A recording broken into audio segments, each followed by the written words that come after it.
Welcome everyone! Welcome to another preview. This is MetalCanyon, and we'll be checking out a game called Rover Mechanic Simulator by Pyramid Games. I've played quite a few simulator games. Bus Simulator, American Truck Simulator, European Truck Simulator, Car Mechanic Simulator 1 and 2, Thief Simulator, plenty of stuff, and now we have a Rover Mechanic Simulator. And this interests me for a couple of reasons. One, because it's techie stuff. I love technology, I love space, I love sci-fi stuff, even though this is, it is mixed with sci-fi, of course, but there's some real rovers in there. So, as the name would suggest, it was interesting. It didn't open for some reason. There we go. So, as the name would suggest, you are a mechanic on Mars. Well, it wouldn't suggest that it's a Mars. Did it say that it's a Mars rover mechanic? No, it's a rover mechanic simulator. Anyway, you're on Mars on a permanent base already, and sometime in the future. And you're a mechanic that repairs rovers for various companies that operate on the planet. So just like in Car Mechanic Simulator, you take jobs, you repair stuff, you take it apart, and of course with rovers it's a little bit different because it's not all mechanical. There's a lot of electronics involved. I mean, cars have a lot of electronics involved as well, but this is on a different level. So let's see. Spirit was found near the Hellas Planish site. It correctly collects and analyzes soil samples, but it does not send the results. Data transfer log says the transfer is being sent, but no information reaches our satellite. Alright, so the preliminary analysis done by your engineers says that there's something wrong with the HGA joint and HGA base. Now you can do a standard or a premium repair. Premium repair simply means that, as you can see, you're getting a lot more resources and a little bit more experience. But you actually do get a time requirement, a time limit. So for this one, I'll just do standard. So I think that's quite a nice touch here. If you know what you're doing with a rover, you can just go for the premium and earn some extra stuff. And if you just want to play casually and take your time, you can do a standard job and not worry about any time limits. So that's a pretty cool touch. Now this is we picked up this table here on which we repair all the rovers. I'm not really sure what the point of this is, because you have to do it for every rover. So every time you finish a job, this table will be here. I'm not sure how you pick it up, because it looks pretty massive. And I'm not sure why it's not in this position to begin with. But anyway, doesn't matter. Let's start this so I can show you what's what. This is our computer, where we do the movement of the rover, and you also get various games. Well, just Snake right now. There's also a Linux terminal, but it doesn't appear to do anything right now. I think it's not really implemented, even if you do, like a real command, but it doesn't seem to take note of anything apart from exit. So I think it's not really implemented yet. But you do have the crane application here, which is required every time you select a new job, because you can move your crane, or you have to move your crane to pick up the rover you've just received. It's a pretty simple minigame, kind of nice, but also kind of boring because you have to do it every time. And I would really like to see it be a little bit more involved. Maybe have the cables swing, have some physics stuff going on. Maybe make it a little bit more interesting in a way. Require a bit of skill. So here's our rover, and the good thing is that all the rovers so far, and I believe there's only 2 really, maybe 3, I think one is a variation, but let me just tone this down a little bit. This volume control is very sensitive. You've got a selection of music. All of it is the free YouTube tracks that you can get on YouTube as well. Unfortunately, a lot of the selection seems to be just random. They just picked some tracks up, and a lot of them are really terrible, at least for me anyway. So, you know, the good thing is, if you're playing casually, you can just play your own music anyway. So, like I said, the rovers are very nicely detailed. I maybe would have liked a little bit of higher texture resolution, because if you get really close to stuff, let me see. If you get really close to stuff, you can start seeing some, you know, texture issues. It's not a big deal, like I said. I mean, this stuff looks pretty good, but if you really get close up, so, you know, but because it might sound like I'm nitpicking, but because a lot of the time you will be looking at parts very much up close, it would be nice to have the resolution of the textures even a little bit higher. So let's see what we have to do with this. I've already forgotten. They said that the analyzes soil sample is fine, but it does not send a result. So now we have to figure out, I've never done this before, which is the soil analyzer. I think it's this.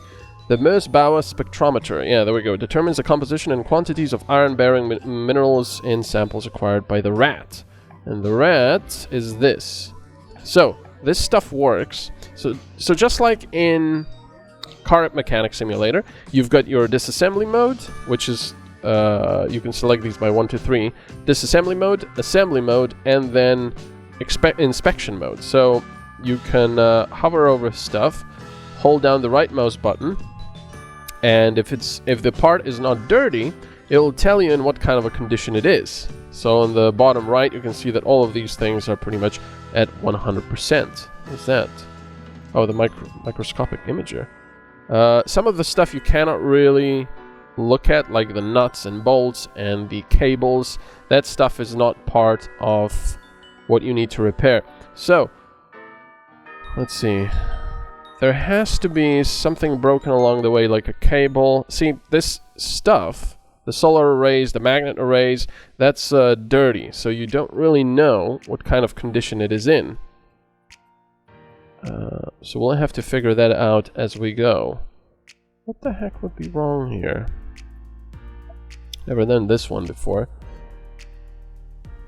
Now, here's the slightly annoying thing, because it says that the minimum part durability has to be 60%.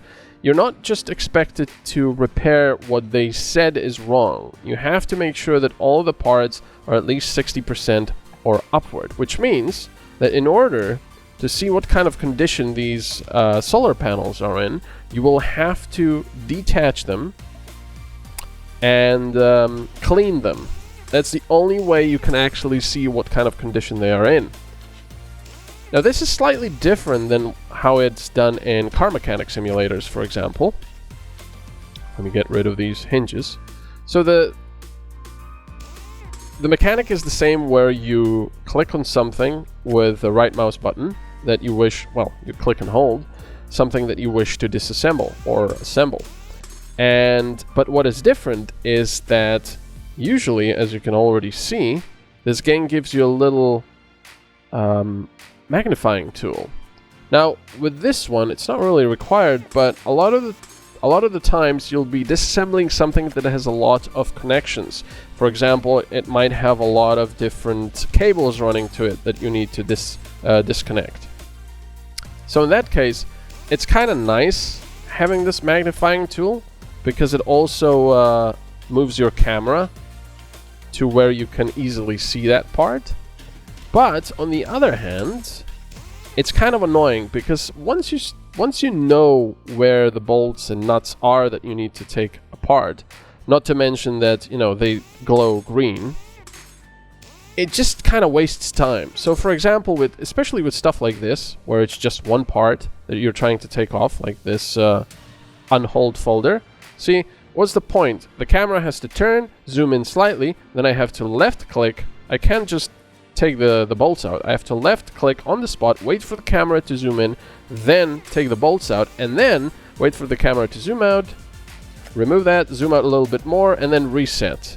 There we go. So it might not seem like a big deal, but when you're taking apart a lot of these solar panels, especially for example, because they're often very dirty, it just takes a long time to wait for the entire animation and the zooming in and zooming out and so on and so forth. So I think we could do away with that. Maybe it should be an option to turn this on and off and just fix the camera in place. Oh dear, we'll have to take all of this apart. That's brilliant. If we want to take that solar panel off, that's kind of odd. Will we? I guess we will. Yeah, we do. We do have to take these hinges off. So we haven't even started diagnosing what's wrong with the data transfer. Because first of all, we want to get these panels off, because we'll have to do that anyway.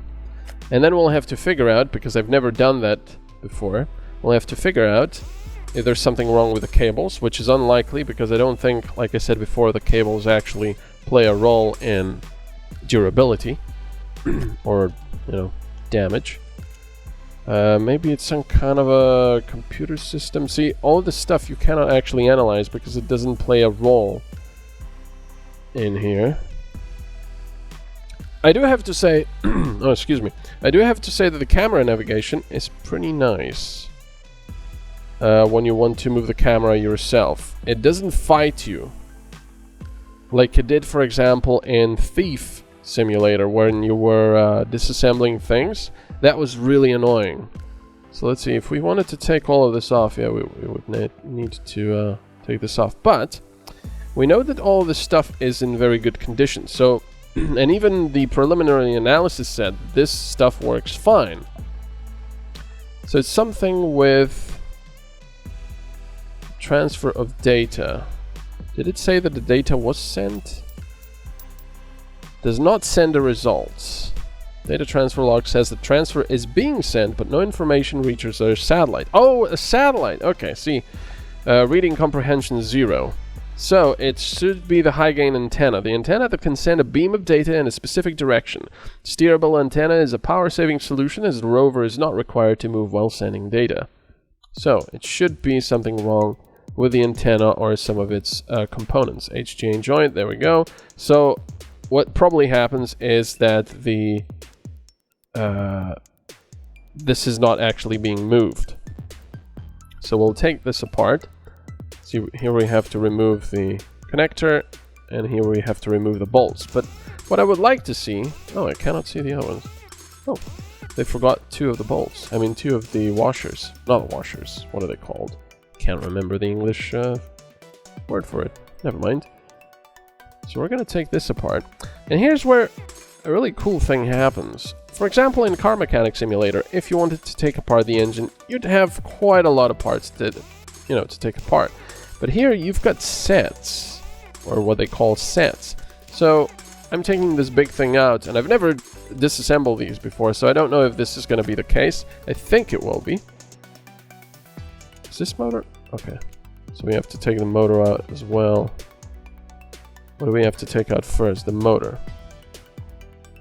Now, sets mean that when you take a larger item off the rover, there's actually smaller items inside that item that you can then try to repair. And you disassemble them on the disassembly bench, which is a nice touch, I would say. It gives you more of a feeling that you're dealing with some, you know, maybe high-tech electronic stuff. There's also soldering involved. I will show you that in just a bit if we get to something like that. There's some playing around with computer stuff. Alright, so we've taken that apart. Everything else looks good.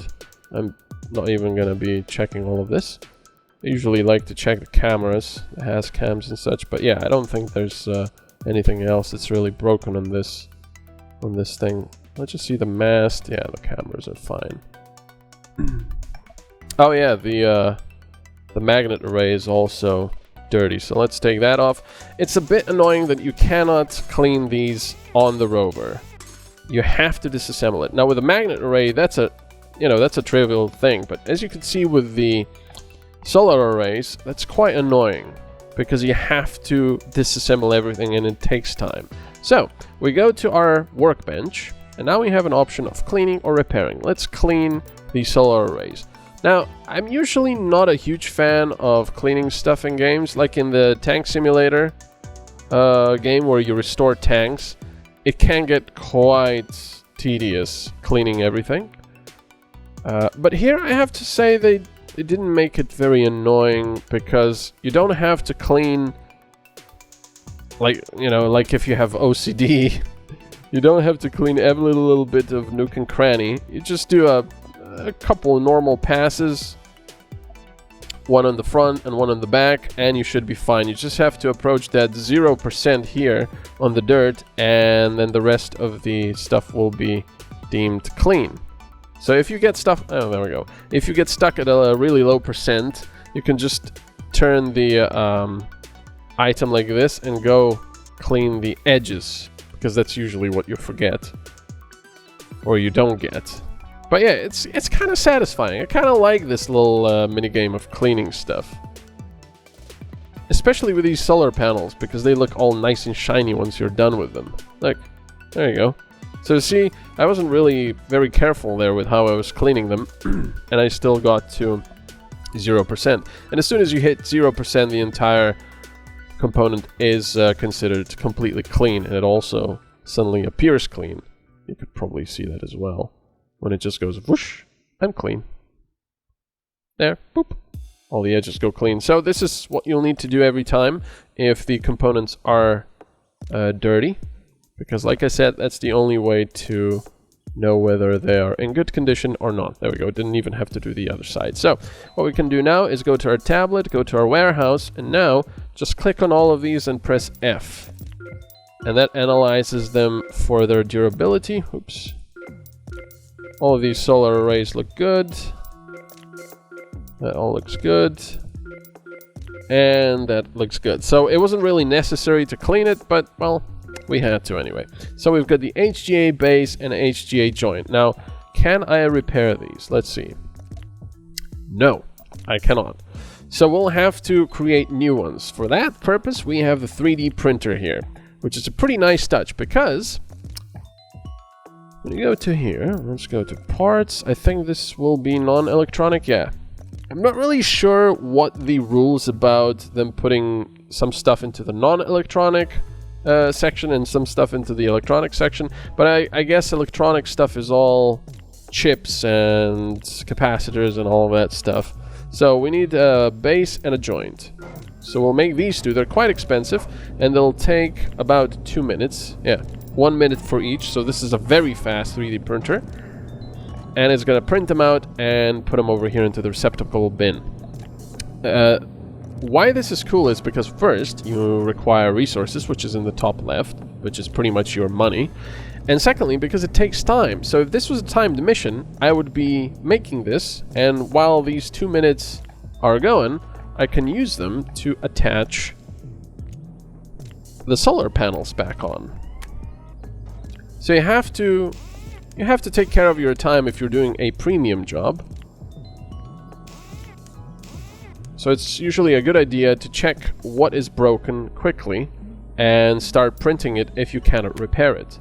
Or you can repair it, but you need a couple of little parts for it. I will show you about that whole set repairing as well, because we do have a motor we've taken out of the HGA joint. And I can show you how that works. Now that motor is very simple, but it'll give you the idea of what's what. It's basically the same thing as disassembling the Rover here, just on a smaller scale, and I don't know, it feels good because it feels like you're actually repairing something small on a workbench. I know I've just described what happens on the tin, but there you go. Alright. So you can see how I'm clicking on this stuff, and it does take time because I have to wait for this camera to reset. There we go, and then click on the other thing, put the bolts in, wait for the camera to reset. Still, boom, there we go. Sometimes the camera likes to really fly about. They'll probably improve this, But yeah, I would certainly like the option of turning that off. And just having it so you can, for example, attach something. It doesn't move the camera. It doesn't give you the magnification thing. It just shows these screws where you have to put them, and you can do it immediately. That would be nice. So, these two things are ready. Unfortunately, I didn't show you the nice physics effect on this little barrier here. It's like those, like a rubber curtain type thing. It looks quite nice. Alright, so now we've got the two joints. And let me show you how repairing of sets works. So if we select the engine... Oh, I didn't know you could actually do these as well. Hinges. Okay, so let's repair the engine. Even though it's not broken. But you can turn it around. Maxon DC motor. I thought it said Mazda. Just like with a Rover, you can disassemble stuff. But the camera sort of actually helps here, even though I would like to zoom in myself. Now here you can see we've got different things. We've got the actual rotor, we've got the brushes here, and all of these tiny parts are part of this whole set. So you can take all of this out, you can print new items for this. Oh yeah, of course, we don't know what kind of durability this has. Where is it? See, the cover is good, the brush is good, but the thing is, you don't actually have to take apart things to know what kind of durability they have, because if they're clean, you just have to inspect the entire motor assembly, and if it comes back green, then that means that all the components inside are fine. So you don't have to worry about that. So let's put this back where it belongs. With the assembly, of course.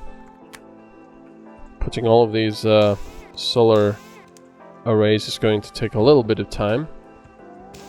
Which, you know, doing it for like the 10th time can be a little bit tedious, but oh well.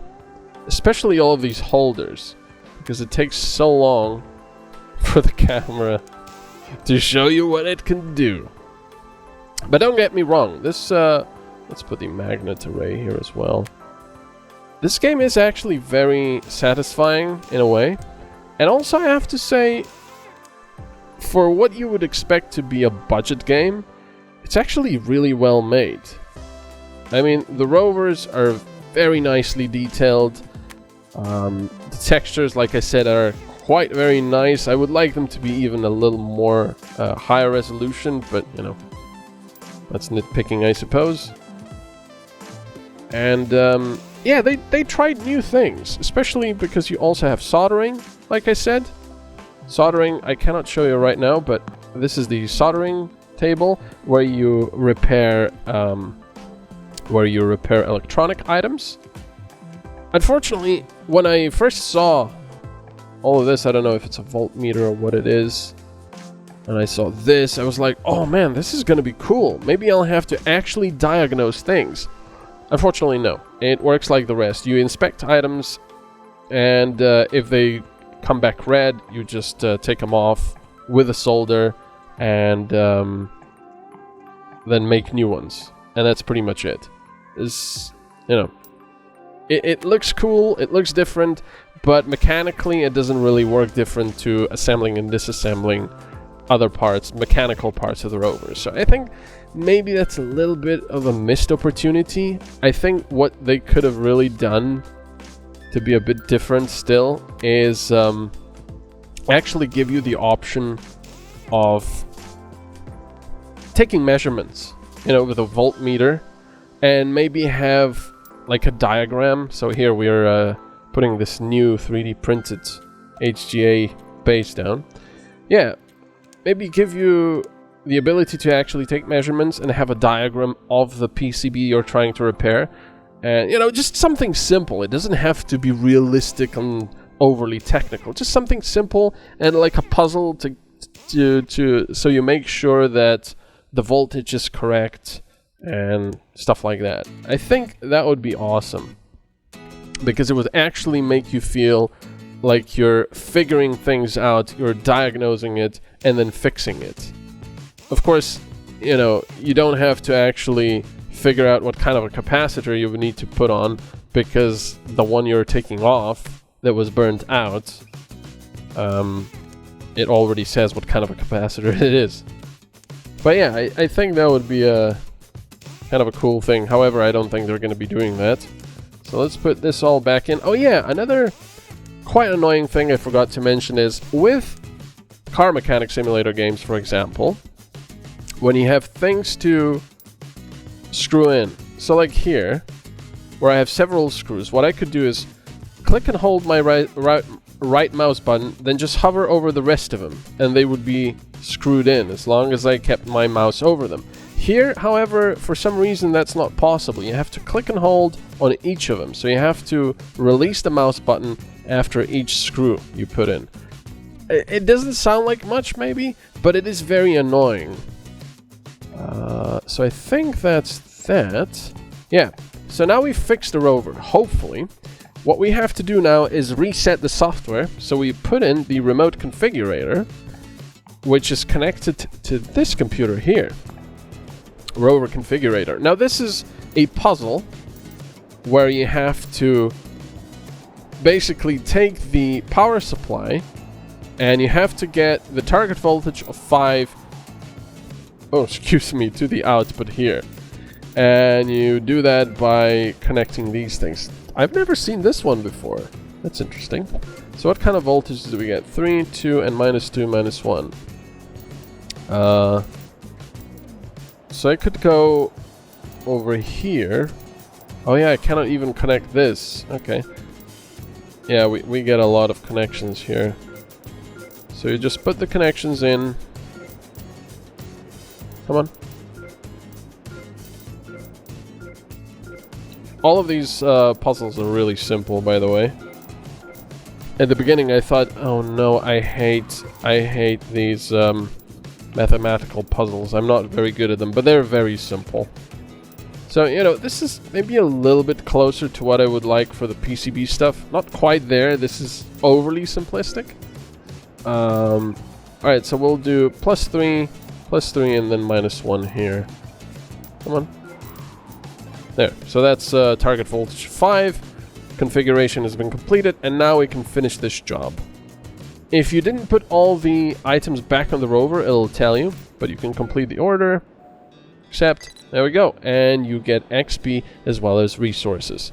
Repair the rover, restart the drivers. That's it. So, the cool thing is, you actually gain ranks. Continue.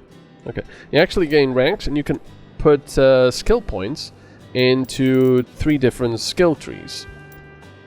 I'm putting stuff into the technician, and I've actually gotten 5 points in the first tier, so I can now go for the second tier. Reduces the time it takes to solder components by a % of the base time, 30%. So let's get that.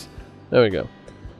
And you've got the economist, which reduces the prices of items, and in the printer, I believe. And then the analyst, which allows you to quickly judge what's wrong on the rover. So, you know, that's a nice touch. I like that.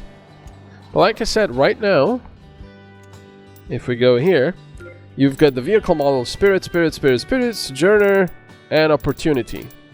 And that's pretty much it. And if you look at this, the Spirit is like this, and the Sojourner is the really tiny one. And then Opportunity is pretty much the same as Spirit. So I'm guessing they're just different variation, but it's essentially the same rover, which is kind of a shame. Fell down on its back. It didn't look good at all. Please check if everything is okay. Yeah, see here we'll actually have to do some soldering. There's also a printer section coming up, which is not implemented. This game is in early access. I completely forgot to say that. We got information, all the stuff in our warehouse. If we don't need those HGA joints, it doesn't appear like there is a way to actually repair broken items right now, so you just put them into the crusher and get some resources back. There we go. And yeah, this is a very enjoyable early access game that's not finished yet, far from it. I hope there will be more rovers. I hope they might add more stuff to the PCB thing, with like puzzle stuff. you know, just generally improve things. But it is quite enjoyable already. Just needs more rovers, like I said. Anyway, I hope you've enjoyed this little preview of Rover Mechanic Simulator. And I will see you in another video. Have a good one. Bye-bye.